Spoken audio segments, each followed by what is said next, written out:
CP24, Toronto's breaking news.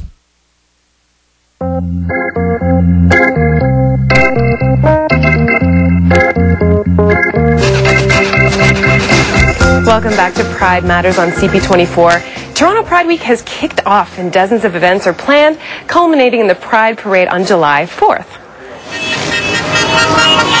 This is the 30th annual Pride Week and the largest celebration of its kind in North America. The parade is always a highlight, with close to 1 million people taking it in last year. Joining us now are Michael Ain, Marketing Manager for Pride, and Genevieve D'Iorio, who is the co-chair of this year's festival. And I'm so sorry, I messed up your name again. Genevieve.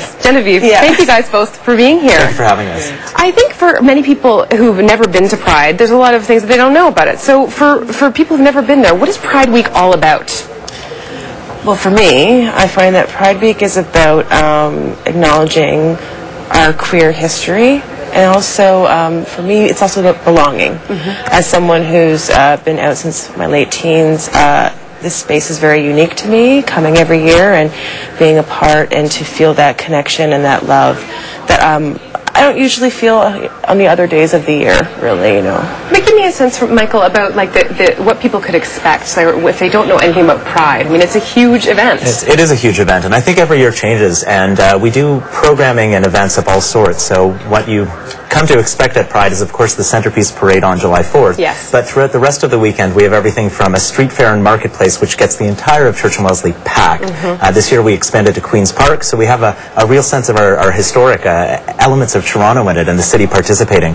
From family pride to Fruit Loops, which is a youth stage, to drag queens at their most glamorous, to a trans program, which we'll talk about a bit later, I heard, and to bits and pieces throughout. Dyke Day programming, which has Cyndi Lauper on. Yes, just fantastic. I mean, Cyndi Lauper, like, that must have been a huge coup to get her.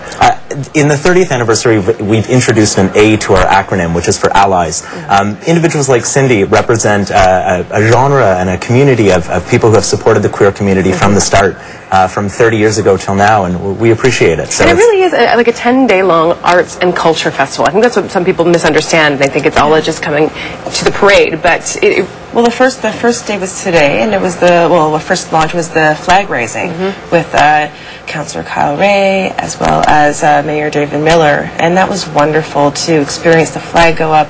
One of my favorite events of the week. Then it goes on to different events. Some of them are more enjoyable, celebratory. Other ones are more cultural, and there's some kind of high-end like gala events down to also some really great after parties and family-oriented events too. Yeah, for sure. Family Pride, which is a really important one, goes from both Saturday and Sunday, and it's done within the village area near Church and Wellesley. It's actually more Church and Alexander.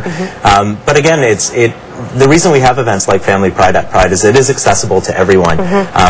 Genevieve mentioned beforehand the sense of belonging, and I think that our queer community is about inviting everyone into it. Whether you're queer or not queer, we create an inclusive space that everyone is invited to express themselves, to feel out, to explore being out, to explore gender, sexuality, and a sense of love. I think you mentioned that before. Yeah, and your theme this year is You Belong. So what made you come up with that? What does it all mean to you? Well, it started around last year when we had, some new energy, new blood, new staff, a lot of new coordinators, and so this was kind of like a thing. What can we say all year round about Pride and what Pride means to people? And it is about belonging, and it should be something that we take with us, not only for this 10 days, but also throughout the year.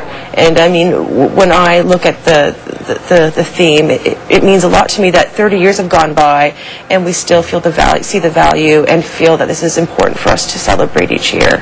Yeah, talk a little bit about Pride's sort of history. I don't think everyone's aware of just how long Pride's been around for. Well, Pride has been around for longer than 30 years, actually. It started with just people having events here and there, and then it kind of officially started 30 years ago with an annual event. And basically, it was people coming out and wanting their rights, wanting to be heard, to be seen, to have things that everyone else had, and to not be afraid of that. And so that's how it started. It had a political And it was root. small, And it really, was for the most definitely part. small. You had Yeah. small groups of people who were taking a lot of risks by coming out. Is that not correct? For Did you say sure, so? for sure. For sure. I think it's in reflection of, I think a lot of queer pride is in reflection of the Stonewall Riots that happened in 1969. And for those people who don't know about those, describe. There was a police raid that hit a small bar called the Stonewall Inn, and drag queens and queer street kids took to the streets and protest. And really expressed themselves. Some stories say that it had to do with Judy Garland's passing. Yeah. It had to do with a sense of community being affected in many ways, and it was a vocal voice emerging and Certainly erupting a different type of protest than we're seeing currently right now. But I don't want very to get into different, that. but again, it's the sense of expression needed Yeah. to come, and it did boil. And I think that's the point. Is 30 years later, queer pride in Toronto is a celebration because it started somewhere. But look, I mean, we have families. My family marches with me every year, and that I'm proud of. And it's amazing to have gone from a time of being in the closet and being afraid to express myself as an out gay man, to being able to march down the street with family in tow and with my family at large of queer brothers and sisters and transgendered and intersex and two-spirited. And this is why it's important too. I mean, there's still so many people who don't feel as comfortable and who are coming from, let's say, smaller communities or even just depending on their background, they have a place to be here. Pride means something different for everybody, and I think that's important for us to note that there is a diversity within the community that has grown over time and evolved. And so someone's reasons for coming to Pride can vary from someone else's, but it all comes down to that people get something out of it. Absolutely. And feel connected in that way that for that time that it's here. Yeah. I just wanted to mention that, PFLAG this year is the honored group. Yes. And so we are going to be having them on the show later on this week, which Awesome. is fantastic. And I just think, the work that they do is incredible in support of gay and lesbian rights. Now, I just want to touch in particular on the fact that you were touched this year by a little bit of controversy or snags in the road, and part of which was having to move the entire festival to another week in light of G20. And then there was also some issue with a particular group marching the parade. Can you talk a little bit about that? Oh, I can. Basically, there's been a lot of discussion around a certain area when it comes to Israeli and Palestinian issues. And the reality is that we've been in an interesting situation in the middle, and we need to figure out as a community now, as we move forward, what we're going to be doing with our festival. So although Pride has done their best, we felt like we've been in an impasse, and we really thank community members who have come to Pride to talk to us about what solutions we could find for now and for not only the short term but the long term. So we do hope that people come to the event to celebrate, to honor our queer histories and to honor their current queer histories, but also we look to the long-term solution of talking to our community and figuring out where they see Pride going in the next 30 years. And just quickly now, what can people expect? The culmination comes with the Pride parades that are on Saturday and Sunday. What can people expect? We said belonging. For me, pride is a feeling, and I think that that's the most important part about Pride, is they can expect to come out there and enjoy some buzz in the air, enjoy a sense of sunshine, and we're expecting good weather. Could you imagine we had that parade this weekend? Yeah, not good. Something was in the air. Was meant to be. We did move it from last year to this year. We did move.